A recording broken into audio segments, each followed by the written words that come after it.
بسم اللہ الرحمن الرحیم۔ ہماری آج کی ویڈیو کا عنوان ہے ترکیہ اسرائیل تعلقات۔ جس طرح سے ہم نے ایران اور اسرائیل تعلقات کا جائزہ لیا تھا، اسی طرح ہم ترکی اور اسرائیل کے تعلقات کا جائزہ لینا چاہتے ہیں، اور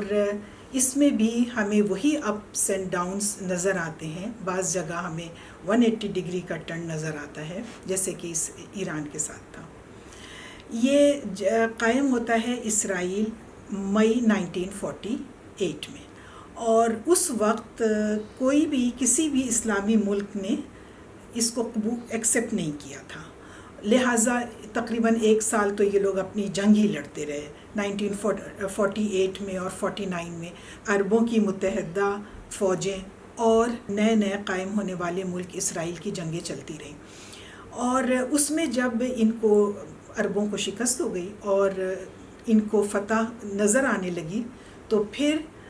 جس اسلامی ملک نے سب سے پہلے اسرائیل کو تسلیم کیا وہ ترکیہ تھا، اور دوسرے نمبر پر ایران نے اس کو ایکسیپٹ کر لیا تھا۔ جب مارچ 1949 میں،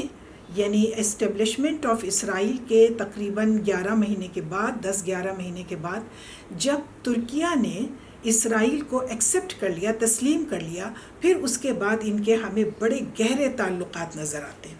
تجارتی ہوں، وہ تعلقات تجارتی سطح کے ہوں، سفارتی سطح کے ہوں، سیاحتی ہوں، ہائی ٹیک ہو، ملٹری ہو۔ کون سی ایسی فیلڈ تھی جس میں ہمیں ترکی اور اسرائیل کے درمیان بہت ہی گہرے تعلقات نظر نہیں آتے، اور اس میں کبھی کوئی خرابی نہیں آئی 2002 تک۔ 2002 میں ہوا یہ کہ انٹرنل ایک چینج آتا ہے، اور AKP یعنی ایردوان کی پارٹی ہے، جسٹس اینڈ ڈیولپمنٹ پارٹی، یہ جیت گئی 2002 کے الیکشن میں، اور ایردوان جو ہیں، رجب طیب ایردوان، یہ ملک کے وزیر اعظم منتخب ہو گئے۔ اس دور سے، یعنی ان کے زمانے سے ہم دیکھتے ہیں کہ ترکیہ اور اسرائیل کے تعلقات دھوپ چھاؤں رہے، کبھی اچھے اور کبھی برے، کبھی بہت اچھے اور کبھی بہت برے۔ اسرائیل کے ساتھ ان کے تعلقات، اب اگر ہم یوں 2002 کو ایک درمیانی عرصہ تصور کریں تو 1949 سے 2002 تک تقریباً 55 سال تو ان کے تعلقات بہت اچھے رہے، اور 2002 سے پھر 2024 تک، یعنی ان 22 سالوں میں ان کے تعلقات اپ اینڈ ڈاؤن کا شکار رہے۔ 2004 میں جب حماس کے جو بانی اور رہنما تھے شیخ احمد یاسین، ان کو جب اسرائیل نے ایک میزائل کے حملے میں فجر کے وقت جب قتل کر دیا، شہید کر دیا، تو اس پر ہم دیکھتے ہیں کہ بہت شدید رد عمل دیا ایردوان نے، بلکہ اس مرڈر کو اس نے اسٹیٹ اسپانسرڈ ٹیررزم کہا ایردوان نے، اور بہت سخت اس کے اوپر تنقید کی۔ لیکن اسرائیل کے اوپر جوں رینگنے کے بجائے انہوں نے 1.5 مہینے کے بعد جو شیخ احمد یاسین کے بعد جو حماس کے لیڈر بنے تھے، یعنی عبدالعزیز رنتیسی، ان کو بھی مار دیا ایک ہیلی کاپٹر کے حملے میں۔ ہیلی کاپٹر سے ان کی گاڑی پر حملہ کیا گیا، وہ ان کا بیٹا 22-24 سال کا، ان کا ایک ملازم نصر، اور دیگر 5-6 افراد جو کہ پیڈسٹیرین تھے، وہ سب مارے گئے اس کے اندر۔ تو بجائے اس کے کہ اسرائیل تھوڑا سا خیال کرتا، اس نے مزید ایک اور حملہ کر دیا۔ ایردوان نے ان حملوں کو اسٹیٹ اسپانسر ٹیررزم کہا اور سخت قسم کا احتجاج کیا۔ لیکن ہم دیکھتے ہیں کہ 2005 میں ہم دیکھتے ہیں کہ ایردوان 2 روزہ سرکاری دورے پر جاتے ہیں اسرائیل۔ وہ تل ابیب گئے۔ جب وہ گئے ہیں تو ان کے ساتھ بزنس کمیونٹی بھی ساتھ گئی ہے، بہت سارے بزنس مین جو تھے وہ بھی ان کے ساتھ وہاں گئے، اور 2 دن ان کے بڑے مصروف گزرے۔ ایردوان نے اس سرکاری دورے میں ایک طرف تو اس خواہش کا اظہار کیا کہ ہم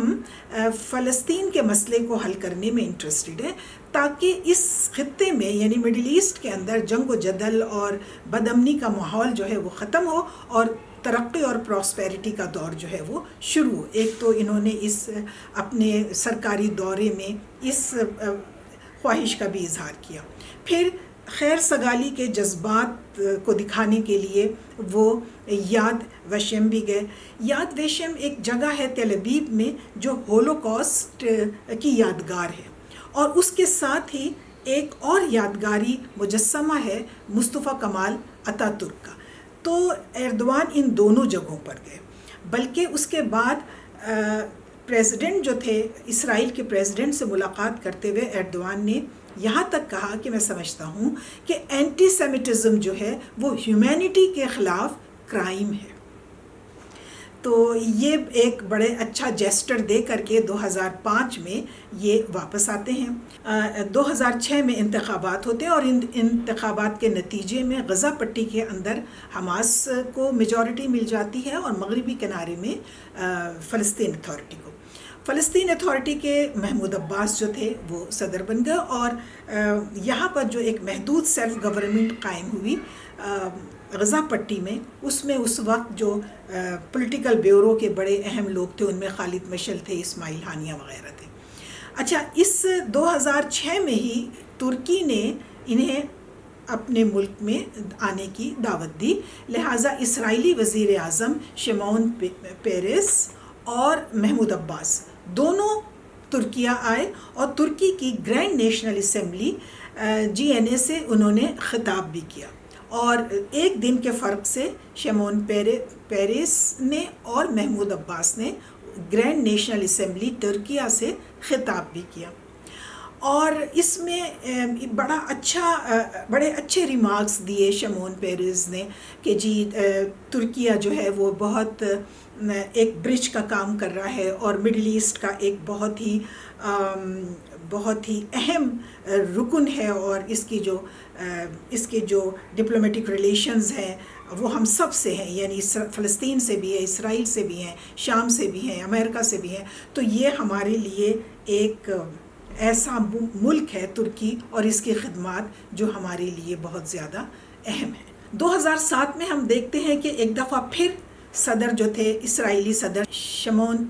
پیرس، یہ دوبارہ انقرہ کے دورے پر آئے۔ انہوں نے دوبارہ گرینڈ نیشنل اسمبلی سے خطاب کیا۔ اس موقع پر انہوں نے جو صدر تھے ترکی کے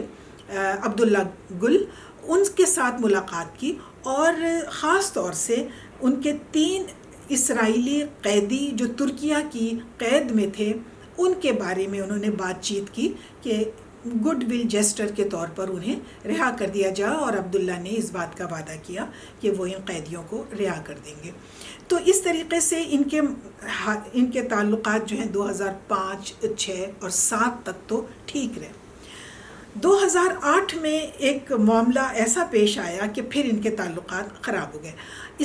اسرائیل نے دسمبر 2008 میں غزہ پر حملہ کیا، اور اس کو آپریشن کاسٹ لیڈ کہتے ہیں۔ میری ایک پوری ویڈیو میری وال کے اوپر آپریشن کاسٹ لیڈ کے حوالے سے موجود ہے۔ اس کو یہ جو حماس ہے یہ اس کو جنگ فرقان کا نام دیتے ہیں، اور باقی جو دنیا ہے اور اسرائیل جو ہے وہ اس کو آپریشن کاسٹ لیڈ کا نام دیتے ہیں، اور اس کے اندر بڑی تباہی، آپ وہ ویڈیو دیکھ لیجئے تو اس میں ساری تفصیلات ہیں۔ یہ جنگ چلی ہے دسمبر 2008 سے جنوری 2009 تک، اور اس میں بہت برا حشر کیا گیا۔ کیوں کیا گیا یہ بھی میں نے اپنے ویلاگ میں بتایا ہے کہ اصل میں تو اسرائیل 2006 میں حماس کیوں جیتی اس کو اس بات کی سزا دینا چاہتے تھے، اور اسرائیلی عوام کو اسرائیل حماس سے متنفر کرنے کے لیے انہوں نے یہ جنگ چھیڑی کہ وہ یہ سوچیں، اس فلسطینی عوام یہ سوچیں کہ حماس ہمارے لیے نحوست ہے، اور اس کی وجہ سے اسرائیل ہمارے اوپر حملہ کرتا ہے، لہٰذا ان دونوں کے درمیان دوری پیدا ہو۔ اس سے پہلے بھی جب یہ الیکشن جیت کر آئے تھے تو ایک جو مقامی ملیشیا تھی اس کو کھڑا کر کے حماس کے خلاف بغاوت بھی کروائی تھی امریکہ اور اسرائیل نے۔ یہ ساری چیزیں جب سامنے آتی ہیں تو پھر ہم دیکھتے ہیں کہ ایک پھر شدید رد عمل طیب ایردوان کا ہمیں نظر آتا ہے آپریشن کاسٹ لیڈ کے بعد، اور اس کو بھی وہ یہ اسٹیٹ ٹیررزم کہتے ہیں، اور بہت سخت اعتراض اور بہت سخت تنقید جو ہے یہ اسرائیل کی گورنمنٹ کے اوپر کرتے ہیں ایردوان کی گورنمنٹ۔ 2010 میں خالد مشعل آتے ہیں۔ خالد مشعل جو کہ پولیٹیکل بیورو کے ہیڈ تھے، وہ آتے ہیں ترکیہ اور یہاں کا دورہ کرتے ہیں، اور ایسا معلوم ہوتا ہے کہ اس دورے کی تفصیلات زیادہ تو نہیں سامنے آئی، لیکن بہرحال یہی انہوں نے آ کے کہا ہوگا، اپنی حالات بتائے ہوں گے کہ ہم غزہ کا کس طریقے سے محاصرہ کیا گیا ہوا ہے، اور یہ کہ ہم تو کھانے پینے کے چیزوں کے لیے ہم پریشان ہیں۔ 2010 میں بالآخر ترکی ایردوان گورنمنٹ نے یہ اعلان کیا کہ وہ کچھ جہاز جو ہے جس میں دوائیاں ہوں گی اور کھانے پینے کی چیزیں اور روزمرہ کے استعمال کی چیزیں ہوں گی، وہ غزہ کے لوگوں جو کہ محصور لوگ ہیں اور ان کے پاس کہیں سے کوئی امداد نہیں آ رہی ہے، ان کے پاس ہم بھیجیں گے۔ اور ایردوان گورنمنٹ نے یہ بھی کہا کہ ہماری اس کانوائے کو روکنے کی کوئی کوشش نہ کرے اور اس کو پہنچنے دے۔ اس کو ہم لوگ نے بڑا فالو کیا تھا جس زمانے میں 2010 میں جب یہ بھیجا جا رہا تھا۔ یہ غازہ فریڈم فلوٹیلا کہلاتا ہے، اور اس میں 6 جہاز تھے، اور یہ 6 جہاز تھے، اور تقریباً اس میں 663 لوگ بھی تھے، وہ جو فلسطین جا کر کے رضاکارانہ طور پر یہ اشیاء تقسیم کرنا اور یہ ساری رضاکاری کے کام کرنا، رضاکارانہ کام کرنا چاہتے تھے، وہ لوگ اس کے یہ لوگ جو تھے، جو 363 افراد تھے، ان کا تعلق 37 ڈفرینٹ کنٹریز اور اقوام سے تھا۔ لیکن اس کو غزہ کے قریب جانے سے بھی پہلے اسرائیل کے جو کمانڈوز تھے انہوں نے ایکشن کیا، روک لیا۔ جو پہلی جو شپ تھی وہ اس کے اوپر ترکی کا جھنڈا بھی تھا، اس کو ریڈ کیا ہے کمانڈوز نے، اور اس میں بھی تقریباً 9-10 افراد جو ہیں وہ مر گئے۔ 8 تو ترکی کے نیشنل تھے، یعنی ترکی قومیت ان کے پاس تھی، اور 9واں شخص جو تھا وہ اس کے پاس ڈبل نیشنلٹی تھی، ایک امریکہ کی اور ایک ترکیہ کی۔ اس طریقے سے فریڈم فلوٹیلا واپس آ گیا اور غزہ کو امداد نہیں پہنچ سکی۔ اس کے بعد ہم دیکھتے ہیں کہ ان کے تعلقات بہت زیادہ خراب ہوئے ہیں۔ ترکی نے ڈیمانڈ کیا اسرائیل سے کہ وہ معافی مانگے، اس نے ہمارے 9 لوگوں کو مارا ہے، لہٰذا وہ ہمیں نہ صرف یہ کہ معافی مانگے بلکہ جن خاندانوں کا نقصان ہوا ہے ان کو کمپنسیٹ بھی کرے۔ اس وقت تو اسرائیل نے خاموشی اختیار کی، لیکن بہرحال 2013 میں ہم دیکھتے ہیں کہ نیتن یاہو ٹیلی فون کرتے ہیں طیب ایردوان کو اور ان سے معافی مانگتے ہیں، اور یہ بھی کہتے ہیں کہ جن خاندانوں کا نقصان ہوا ہے، 9-10 خاندان جو تھے، ہم ان کو کمپنسیٹ بھی کریں گے، ان کا معاوضہ بھی ادا کریں گے۔ اس کے بعد ہم دیکھتے ہیں کہ ایک بیک ڈور ڈپلومیسی کا آغاز ہوتا ہے 2015 میں، 2016 میں، بلکہ 2015 اور 16 تک جانے سے پہلے ہم 2013 کا ایک اور ایونٹ دیکھ لیں۔ 2013 میں ایک کام یہ ہوا کہ مصر میں مرسی کی جو کہ اخوان المسلمون کے تھے اور الیکٹڈ صدر تھے، ان کی حکومت کا تختہ امریکہ نے الٹوا دیا اور وہاں پر سیسی کو برسر اقتدار کروا دیا، جس سے اسرائیل بہت خوش ہوا اور حماس کو بہت دھکا لگا، اور ترکی نے بھی اس کو بہت زیادہ کرٹیسائز کیا، امریکہ کے اوپر بھی، اسرائیل کے اوپر بھی۔ اس پر اسرائیل نے کہا کہ شٹ اپ کال دی کہ آپ چپ رہیں اور یہ آپ کا مسئلہ نہیں ہے، اور سیسی نے بھی اس کو مسترد کیا اور ایردوان سے کہا کہ یہ ہمارا داخلی معاملہ ہے، آپ بولنے کی اس میں کوشش نہ کریں۔ اچھا، اب اس کے بعد 2014 ذرا ایسے ہی سختی گرمی میں گزر گیا۔ 2015 سے ہم دیکھتے ہیں کہ پھر ان کا ایک بیک ڈور ڈپلومیسی کا آغاز ہوتا ہے، اور 2016 تک جاتے جاتے ایک ایگریمنٹ ٹائپ چیز ان کے درمیان ہو جاتی ہے، اسرائیل اور ترکیہ کے درمیان، اور اس میں بہت ساری باتیں طے ہو جاتی ہیں۔ مثلا حماس جو ہے وہ ترکی کی سرزمین کو صرف سیاسی مقاصد کے لیے تو استعمال کر سکے گا، ملٹری مقاصد میں نہیں کر سکے گا، اور اس طرح کی بہت ساری کلازز جو تھیں وہ اس کے اندر موجود تھیں 2016 کے ایگریمنٹ میں، اور یہ کہ ہم دونوں ملکوں کے درمیان تعلقات کو نارملائز کریں گے، سفارتی تعلقات، تجارتی تعلقات تو ابھی تک ٹوٹے نہیں، سفارتی ٹوٹتے اور جڑتے تھے۔ اچھا، تو یہ 2016 میں یہ ایگریمنٹ سائن ہوتا ہے اور 2017 میں پھر ایک گڑبڑ ہو گئی، اور 2017 میں یہ ہوا کہ امریکی پریزیڈنٹ ڈونلڈ ٹرمپ نے یروشلم کو اسرائیل کا کیپٹل مان لیا، اور یہ کہا بڑے واضح الفاظ میں کہ مشرقی یروشلم اور مغربی یروشلم یہ دونوں جو ہیں یہ اسرائیل کے جائز دارالحکومت ہیں، اور اس میں کسی کو اعتراض کرنے کی کوئی ضرورت نہیں ہے۔ اس پر پھر ترکیہ نے دھمکی دی تعلقات کو ختم کرنے کی، لیکن تجارتی تعلقات ان کے ویسے ہی رہے، اور سفارتی تعلقات میں یہ ہے کہ اپ اینڈ ڈاؤن جو ہے وہ ہوتا رہتا۔ اس کے بعد یہ صورتحال اسی طرح چلتی رہی۔ دیکھیے مسئلہ یہ ہے کہ ترکی کے اندر دو بڑے واضح طبقات ہیں، ایک طرف تو لبرلز ہیں، اس کے اندر یہودی بھی ہیں، عیسائی بھی ہیں، مسلمز بھی ہیں، ایتھیسٹ بھی ہیں، سب ہیں، اور یہ ایک لبرل طبقہ ہے جو کمال کی پالیسیز کو لے کر کے اور فالو کرتا ہے۔ دوسری طرف اسلامسٹس کا یعنی اسلام پسندوں کا ایک گروپ ہے جس کو کہ جسٹس اینڈ ڈیولپمنٹ پارٹی جو کہ ایردوان کی پارٹی ہے وہ ریپرزینٹ کرتی ہے۔ اب ایردوان جو ہیں جو کہ پریزیڈنٹ ہے وہ ان کے پریزیڈنٹ تو نہیں ہے صرف، اور نہ صرف ان کے پریزیڈنٹ ہیں، انہیں دونوں کو ساتھ لے کے چلنا ہے، لہٰذا کبھی وہ غصہ کرتے ہیں اسرائیل پر تو جو لبرلز ہیں جو اسلامسٹ ہیں ان کو تسلی ہو جاتی ہے، جب وہ اسرائیل کے ساتھ پینگے بڑھاتے ہیں تو لبرلز خوش ہو جاتے ہیں۔ تو یہ اپنے یعنی یوں سمجھ لیں اپنی دونوں رعایا کے دونوں طبقات کو مطمئن رکھنے کے لیے ان کی پالیسی کے اندر یہ اپس اینڈ ڈاؤنس ہوتے رہتے ہیں۔ اچھا، فریڈم فلوٹیلا کے ناکامی کے بعد بھی ہم دیکھتے ہیں کہ ان کے سفارتی تعلقات جو ہیں وہ ختم ہو گئے تھے۔ سفارتی تعلقات کے حوالے دیکھیے 3 فولڈ ہیں ان کے سفارتی تعلقات جو ہیں، اسرائیل اور ترکیہ کے درمیان سفارتی تعلقات 3 لیئرز ہیں۔ سب سے اونچی لیئر تو یہ ہے، سب سے کمفرٹیبل سچویشن تو یہ ہے کہ سفارتی تعلقات ہوں، دونوں ملکوں میں ایک دوسرے کے سفیر ہوں اور ایک دوسرے کے سفارت خانے ہوں اور ان کا سفارتی عملہ ہو اور یہ کام ہو رہا ہو۔ لیکن اس کے بعد باٹم لائن پر بھی 2 ہیں، مثلا اگر کبھی ان کے سفارتی تعلقات ختم ہوتے ہیں تو باٹم لائن پر کوئی نہ کوئی کرسپونڈنٹ ان کا وہاں اور ان کا یہاں ہوتا ہے، کوئی نہ کوئی درمیانی راستہ بیک ڈور ڈپلومیسی کے ذریعے یہ لوگ نکالتے ہیں۔ تو بالکل ہی ختم تعلقات تو نہیں ہوئے، یہ ہوئے ہیں ابھی یہ جو حالیہ جنگ چل رہی ہے۔ اگر ہم حالیہ جنگ کے حوالے سے دیکھیں تو دیکھیے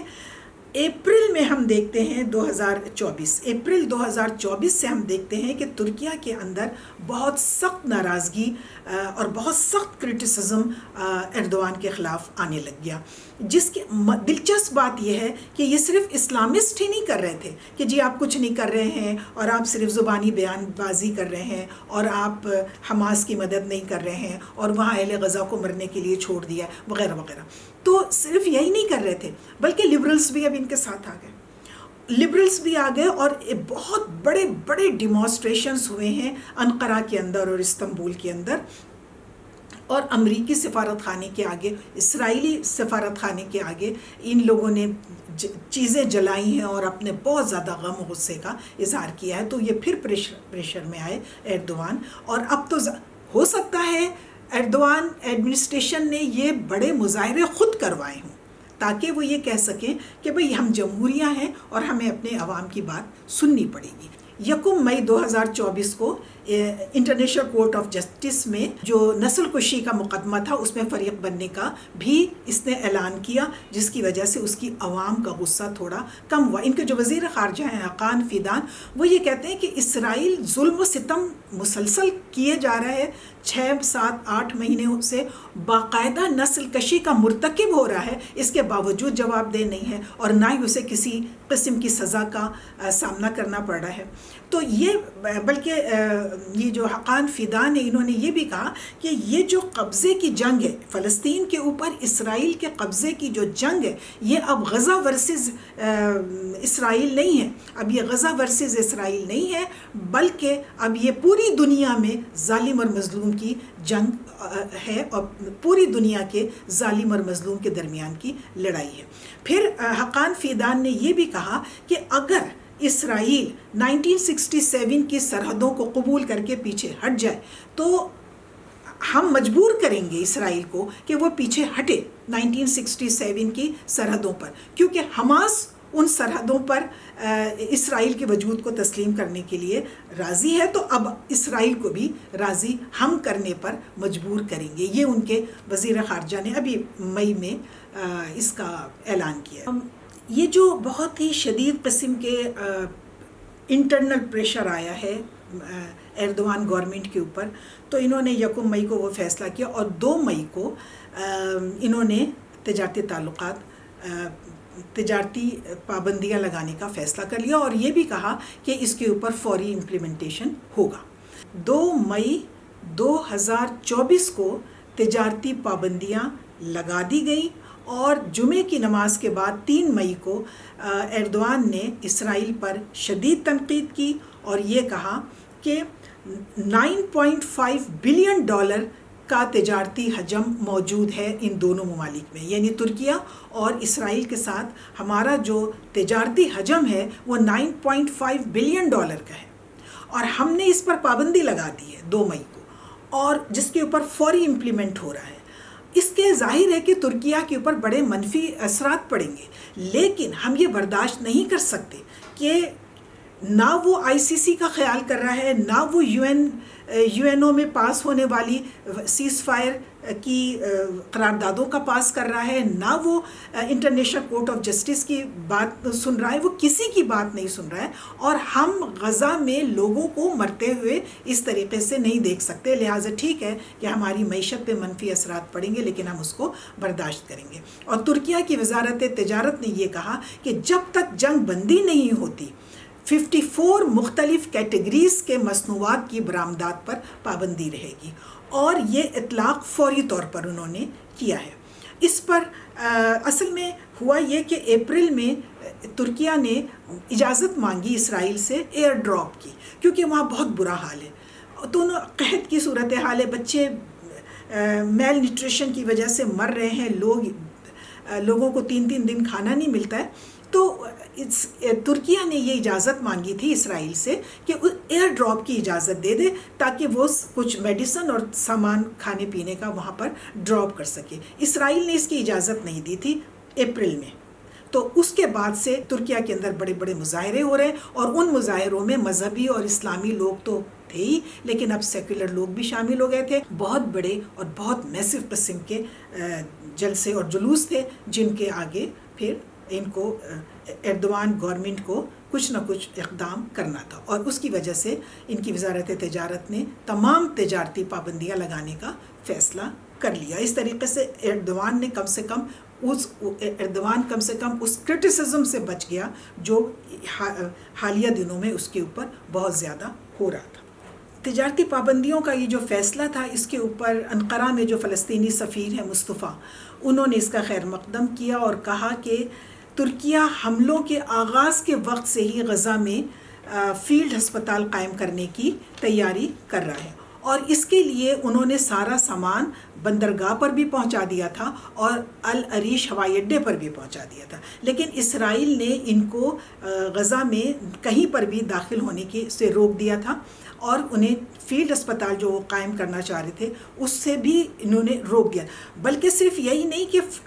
ترکیہ کو فیلڈ اسپتال قائم کرنے سے روکا، بلکہ غزہ میں جو واحد کینسر کا ہسپتال تھا اور جو ترکیہ ہی نے قائم کیا تھا اس کو بھی بمباری کر کے تباہ کر دیا، اور وہاں سے پھر جو پیشنٹ ہیں تقریباً اس وقت 1000 کے قریب جو پیشنٹ ہیں جن میں کچھ کینسر کے ہیں اور کچھ ویسے ہیں، ان کا علاج معالجہ جو ہے وہ بہرحال ترکیہ کے اندر ہو رہا ہے۔ اگر آپ یہ دیکھیں کہ کون سا ملک ہے جس نے سب سے زیادہ غزہ کی یہ جو حالیہ جنگ ہے جس کو اب 8واں مہینہ ہو رہا ہے، کس ملک نے سب سے زیادہ غزہ کی مدد کی ہے؟ کسی نہ کسی طریقے سے، بلکہ سب سے زیادہ اچھا نیٹ ورک جو ہے وہ ترکیہ کا ہی ہے۔ تو ترکیہ اس وقت غزہ کو امداد فراہم کرنے والا سب سے بڑا ملک ہے، اور میرے پاس اگر وہ چارٹ ہے تو میں ڈسپلے کر دوں گی۔ اس میں ٹوٹل جو بھی امداد ہے اس کا 30% جو ہے وہ جاتا ہے ترکیہ کی طرف سے. نمبر 2 اور نمبر 3 ممالک جو ہیں وہ متحدہ عرب امارات اور قطر ہیں. اس کے بعد سعودی عرب کا نمبر آتا ہے. پاکستان کا نمبر سب سے آخر میں آتا ہے، اور پاکستان غزہ کو امداد فراہم کرنے والا وہ ملک ہے. صرف 1% امداد جو ہے وہ اب تک غزہ میں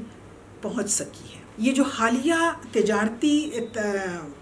بندش لگائی گئی ہے، اس پر نیتن یاہو نے بہت سخت بیان دیا ہے، اور انہوں نے یہ کہا ہے کہ ایردوان اس طرح ایکٹ کر رہے ہیں جیسے وہ بالکل ایک کوئی ڈکٹیٹر ہو. اور لیکن ظاہر ہے ترکی نے اس بیان کو بھی مسترد کر دیا ہے، اور اب ترکی کے عوام جو ہیں، چاہے وہ سیکولر ہوں چاہے وہ اسلامسٹس ہوں، ہمیں ایک پیج پر نظر آتے ہیں، اور پیج یہ ہے کہ اسرائیل کو لگام